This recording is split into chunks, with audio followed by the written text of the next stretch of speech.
Hello and welcome to Storytime with Mr. Anderson. Today we're going to be reading Giraffes Can't Dance by Giles Andreae and Guy Parker-Rees. Gerald was a tall giraffe whose neck was long and slim, but his knees were awfully bandy and his legs were rather thin.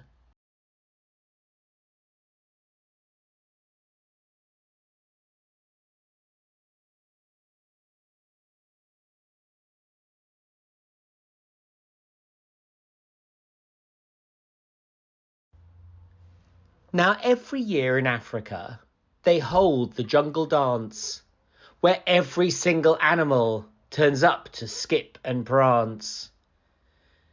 And this year when the day arrived, poor Gerald felt so sad, because when it came to dancing, he was really very bad. The warthogs started waltzing, the rhinos rock and rolled, the lions danced a tango, which was elegant and bold. The chimps all did a cha-cha, with a very Latin feel, and 8 baboons then teamed up for a splendid Scottish reel. Gerald swallowed bravely as he walked towards the floor, but the lions saw him coming, and they soon began to roar. "Hey, look at clumsy Gerald!" the animals all laughed. "Giraffes can't dance, you silly fool. Oh, Gerald, don't be daft." Gerald simply froze up. He was rooted to the spot. "They're right," he thought. "I'm useless. Oh, I feel like such a clot." So he crept off from the dance floor and he started walking home. He'd never felt so sad before, so sad and so alone. Then he found a little clearing, and he looked up at the sky.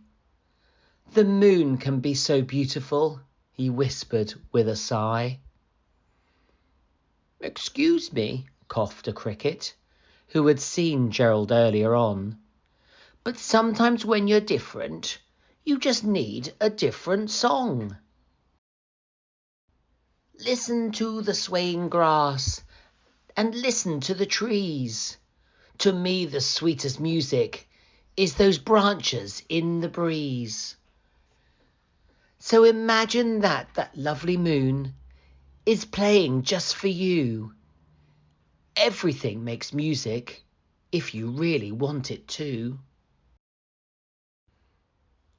With that, the cricket smiled and picked up his violin. Then Gerald felt his body do the most amazing thing.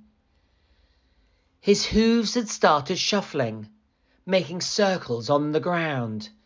His neck was gently swaying, and his tail was swishing round.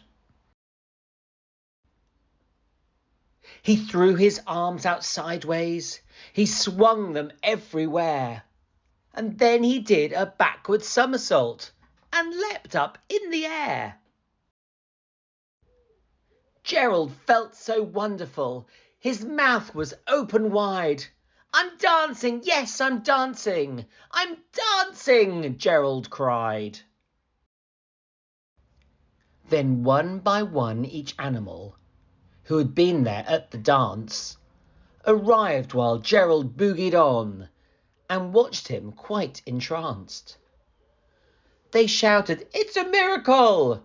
We must be in a dream. Gerald's the best dancer that we've ever seen." "How is it you can dance like that? Please, Gerald, tell us how." But Gerald simply twizzled round and finished with a bow. Then he raised his head and looked up at the moon and stars above. "We all can dance," he said, "when we find music that we love." The end. Thank you for listening to today's story. Don't forget to hit the subscribe button and click the bell for notification of new content.